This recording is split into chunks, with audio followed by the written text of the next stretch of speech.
I was fighting to get healthy again. Meanwhile, my husband was secretly trying to kill me. My name is Molly. I'm 34 years old. I used to be a flight attendant. Yes, used to be. In my world, there were standards, strict ones. Flight attendants were expected to maintain a certain weight, a certain appearance. I fit the mold. I was admired, in demand, and confident in my career. Among the crew, I was considered one of the best. I traveled the world, wore my uniform with pride, and received compliments from both passengers and airline staff. That was before I met him. Adam, he wasn't just a man. He was the storm that turned my life upside down. Because Adam didn't just cost me my job. He stole my health, my confidence, my sense of safety.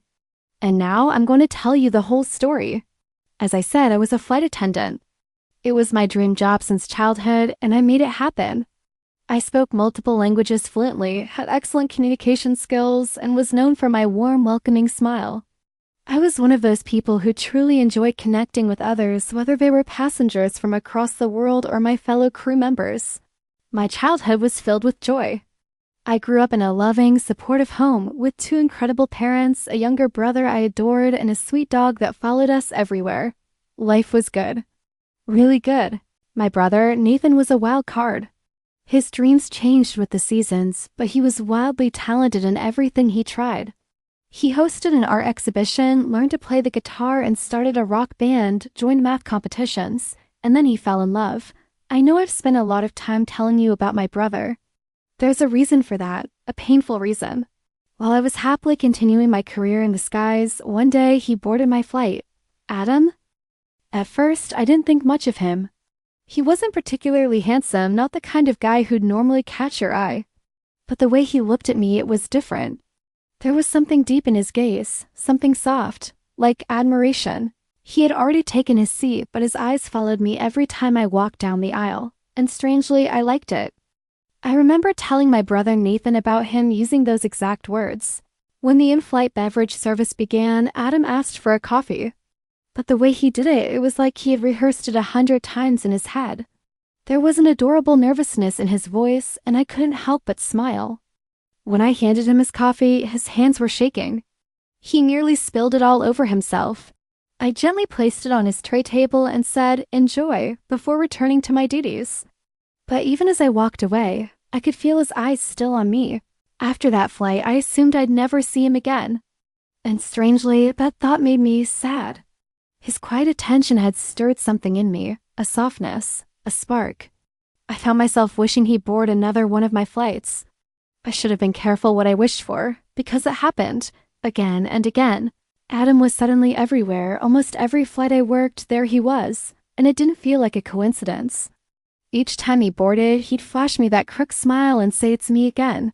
Eventually, we started exchanging smiles like old friends.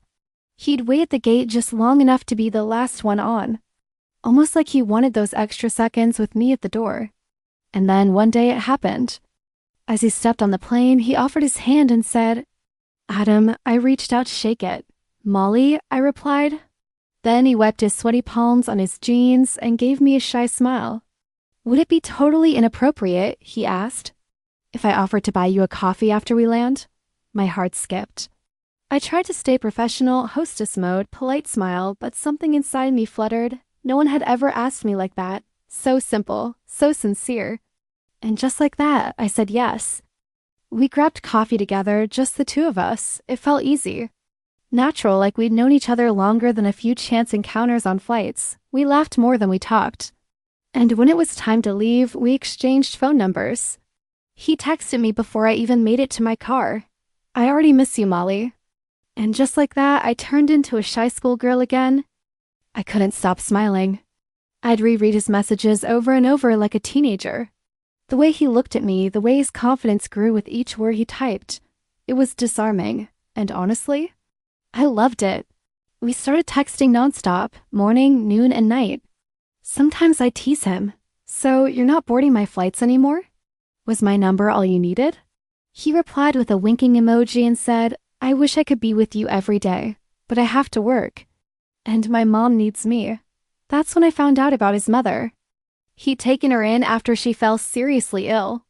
She was severely overweight and barely mobile. He was her full-time caregiver while managing his own job, and I felt my heart soften even more. A man who could drop everything to take care of his mother. It wasn't just rare, it was beautiful.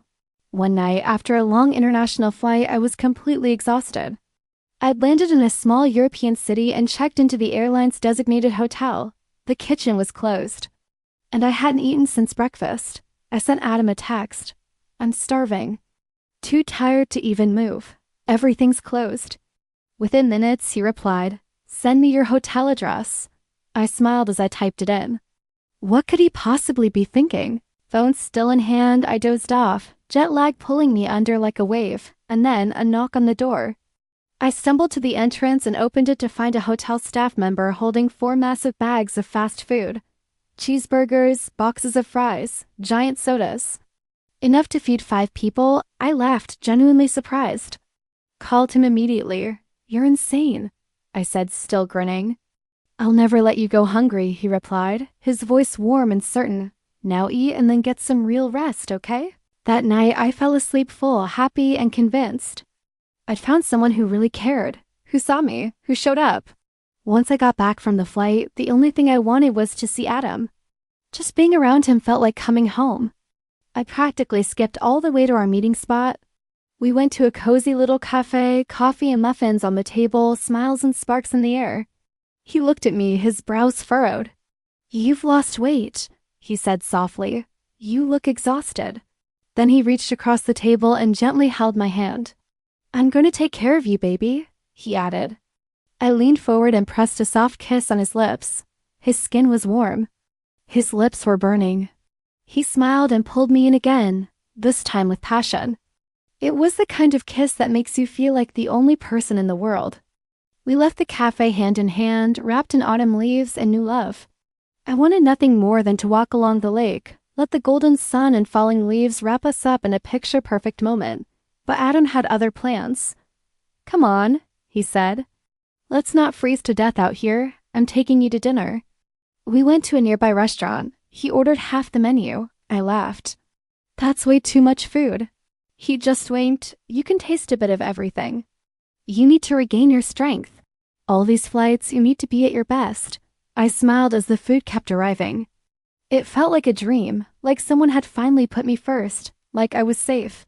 I had no idea that every bite was the beginning of something much darker. It was already dark as we walked down the quiet street toward my apartment. The cool night air wrapped around us, and Adam held my hand like he never wanted to let go. I turned to him and asked gently, "How's your mom doing? Is she any better?" He let out a heavy sigh. "Not really," he said, his voice low. "She needs constant care now. I hired a nurse to stay with her when I'm not home." He kissed me, slow and tender, and lingered there like he didn't want to leave. "Go on," I smiled. "Your mom needs you." As he walked away, I didn't know I was watching the man who would nearly ruin me. The next morning, my phone rang way too early. It was Adam. He was crying. His voice shook as he said, "She's gone, Molly, my mom. She passed away. Her heart just stopped." I sat up instantly, heart racing. "Send me your address," I told him. "I'm coming." I jumped into a taxi without even brushing my hair. All I could think about was getting to him. When he opened the door, his eyes were red and swollen. "Molly," he whispered before pulling me into his arms. He held me like he was afraid to fall apart. Inside, we walked to the living room. He motioned toward a few cushions on the floor.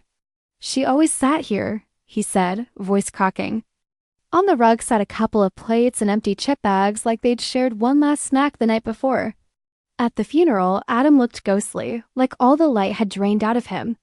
He could barely stand, so I locked my arm through his, trying to hold him steady. And that's when I heard it. 2 women behind us whispered. They had to get her out of the building with a crane, poor thing. Were they talking about Adam's mother?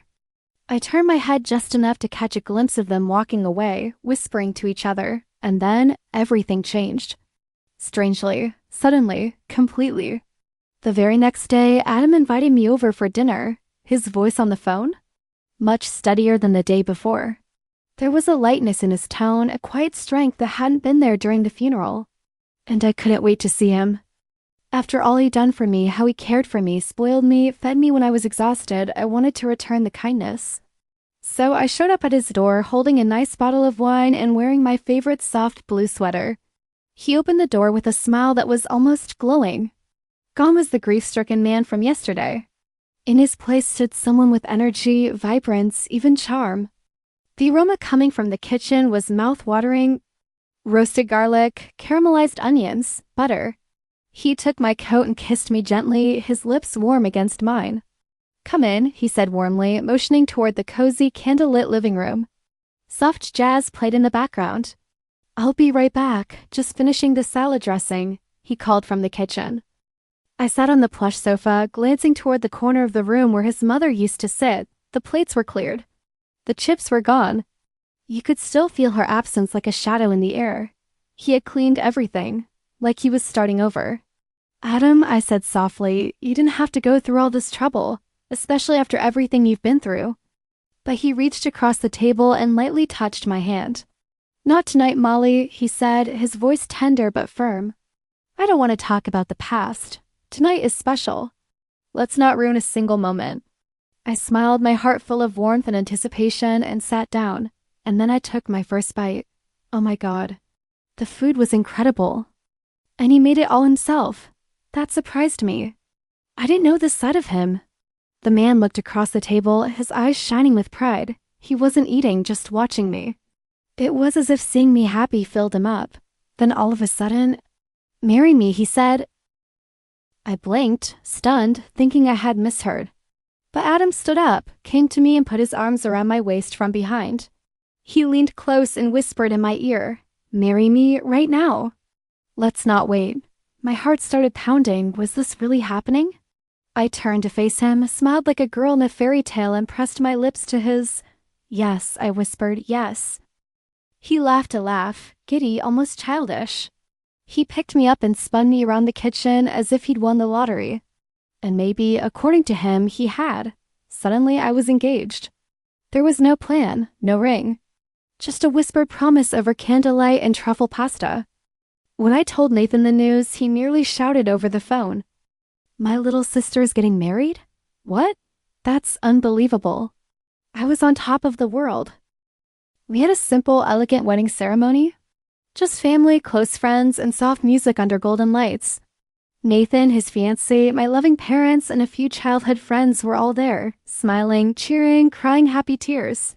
Adam didn't have any relatives present, just a few neighbors he barely mentioned. But no one questioned it. He fit in so naturally with my family. Charmed my parents, made my friends laugh. And Nathan? Nathan looked him right in the eyes, shook his hand firmly, and said, "Take care of my sister. She's my treasure." That's when I completely lost it, tears streaming down my face. Adam squeezed my hand and replied, "She's mine too." Everyone believed in him. So did I. Our honeymoon was perfect, a 5-star resort, all-inclusive luxury. We stayed in the honeymoon suite with rose petals on the bed and a balcony overlooking the ocean. We danced barefoot on the sand. We shared secrets over candlelit dinners. It felt like a dream, but then the phone rang. One call and my world fell apart. Nathan was gone. A tragic car accident. Just like that, my baby brother, my best friend, my other half was gone forever. My father sobbed like I'd never seen before. My mother couldn't stop shaking. And me? I stood frozen, gripping the phone, waiting for someone to say it was a mistake. A cruel prank. Anything but this. But it wasn't. It was real. I crumbled. We flew back to the city immediately. At the funeral, I collapsed from the overwhelming grief. I didn't even hear the prayers, only the ringing in my ears and the sound of my own heart breaking. Adam held me tight. He protected me like a shield. For days, I didn't get out of bed. I couldn't move. I couldn't eat. All I did was cry or sleep. Adam brought food to the bed. He fed me spoon by spoon. He brushed the hair from my face and whispered, "It's okay, baby. I've got you. Just rest." My pain was paralyzing. Weeks passed. I tried once or twice to sit up, to shower, to stand, but every time Adam said the same thing. "Not yet. You're not ready. Your body's healing. Just give it time." And I listened because I had nothing left. No strength, no light, no Nathan. One morning, I finally pulled myself up. I looked in the mirror. I barely recognized myself. Hair a mess, eyes sunken, skin pale, but when Adam saw me, he smiled wide and said, "You're glowing, Molly. You're absolutely radiant." It felt good to hear that at first. But every time I tried to get out of bed, Adam would come in with a tray full of soft pillows, sugary snacks, and comfort food. "You've lost too much weight," he'd say. "You're still so weak, baby. Just relax. You deserve to rest." And I believed him. I stayed in bed. We binge-watched Netflix for hours, bag after bag of chips, cookies, chocolate, soda, all day, every day. I was grieving, my heart shattered, so I kept eating. And Adam? He kept feeding me, until one morning. I looked in the mirror and didn't recognize the person staring back at me. I stepped on the scale, 11 pounds heavier, in what felt like a blink. How? How did this happen so fast? I told Adam, panicked. "I've gained 11 pounds. I need to see a nutritionist." But he brushed it off with a soft laugh. "You're exaggerating," he said. Then he leaned in and whispered with a smile, "You're even more beautiful now. I love you like this." And in that moment, instead of feeling loved, I felt terrified. Just for a second, something deep inside me recoiled. I felt fear, not love, not safety, fear. Still, I told myself I was overthinking. "He's just trying to take care of you, Molly. He loves you." So I silenced my gut and kept eating and sleeping. But eventually, I couldn't ignore the truth anymore. I had gained 21 pounds, and I was done pretending this was normal. So one morning I got up, got dressed, and didn't tell Adam where I was going. I was going to see a nutritionist no matter what, but Adam saw me at the door. He looked at my outfit.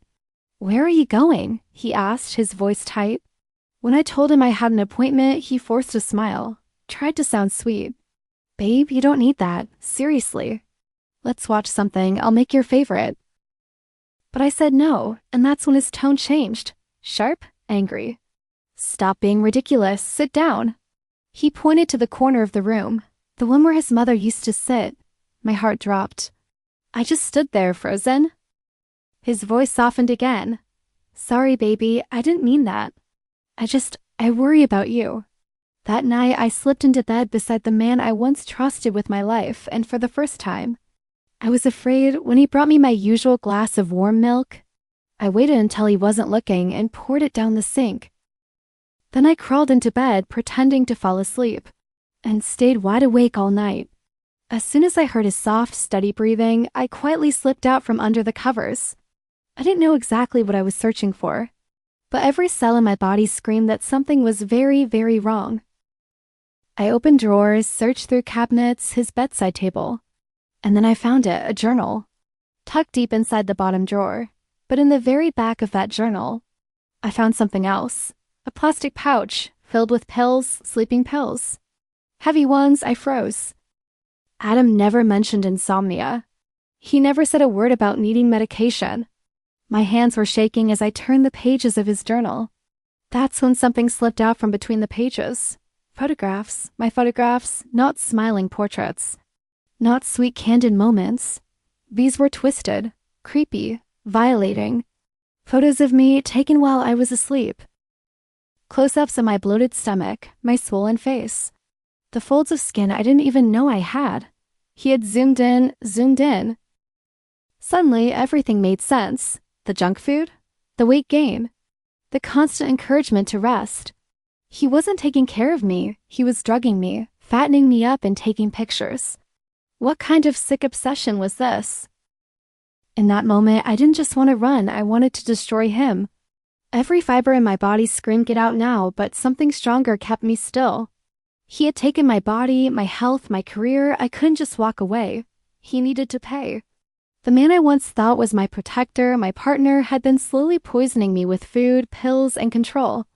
Now I was going to take control back. No more control, no more Adam. I was going to end this, but I'd do it smart, quiet, and calculated, just like he did to me. This time, I'd be the one writing the script. And the final scene? He wouldn't see it coming.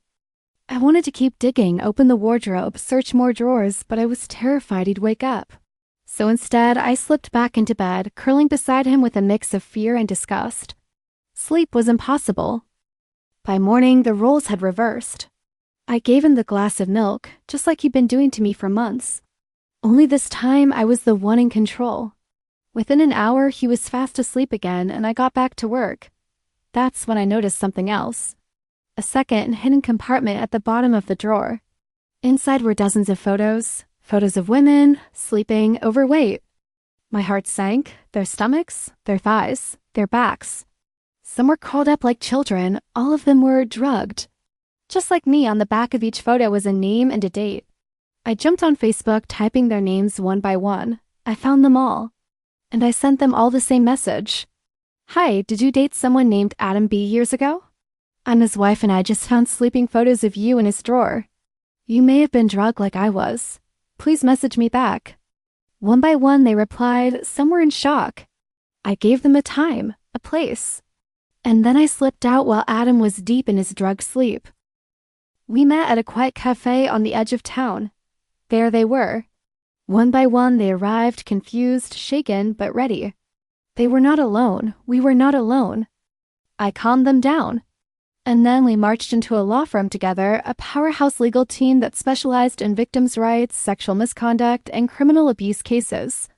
We told them everything, and what happened next? We won. A massive settlement. The court ruled in our favor, every photo, every message, every manipulated woman, all of it undeniable. His late mother's apartment? Seized, repossessed. He was left homeless. His only income? A part-time gig making snack trays twice a week at a neighborhood cafe, barely enough to pay for groceries. Meanwhile, I lost the weight. But more importantly, I gained back my health, my strength, and my life. I closed my eyes, smiled gently, and whispered, "Your treasure survived, little brother." My name is Molly. I'm 34 years old. My husband tried to kill me slowly, but I survived. So now I want to ask you, what do you think of my story? If you were in my shoes, what would you have done?